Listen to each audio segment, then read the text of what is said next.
moral tables. चालाक लोमड़ी की कहानी। गर्मी का दिन था। जंगल के एक कोने में एक चालाक लोमड़ी घूम रही थी। अचानक उसकी नजर एक मुर्गी पर पड़ी जो इत्मीनान से दाने चुग रही थी। लोमड़ी की आंखें चमक उठी।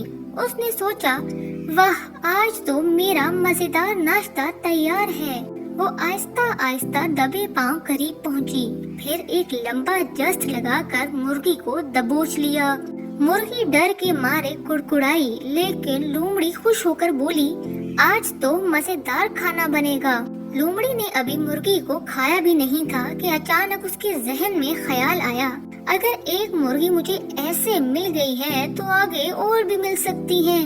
अगर मैं ये छोड़ दूं और आगे निकल जाऊं तो शायद 2-3 मुर्गियां मिल जाएं। ये सोचकर लोमड़ी ने मुर्गी को छोड़ दिया और जंगल की तरफ दौड़ पड़ी।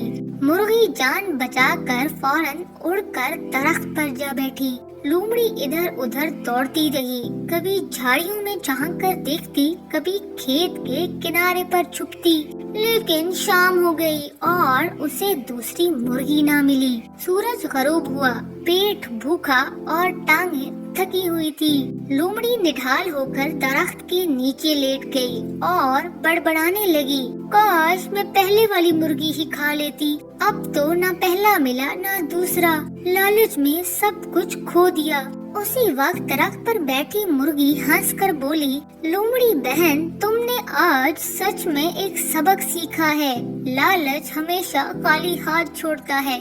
लोमड़ी ने लंबा सांस भरा और कहा, हाँ, आज के बाद मुझे अपना पेट भरने से ज्यादा ख्वाब देखने का शौक नहीं होगा। ये कहानी हमें सिखाती है कि लालच इंसान को हमेशा खाली हाथ छोड़ देता है और कनाअत ही असल दौलत है।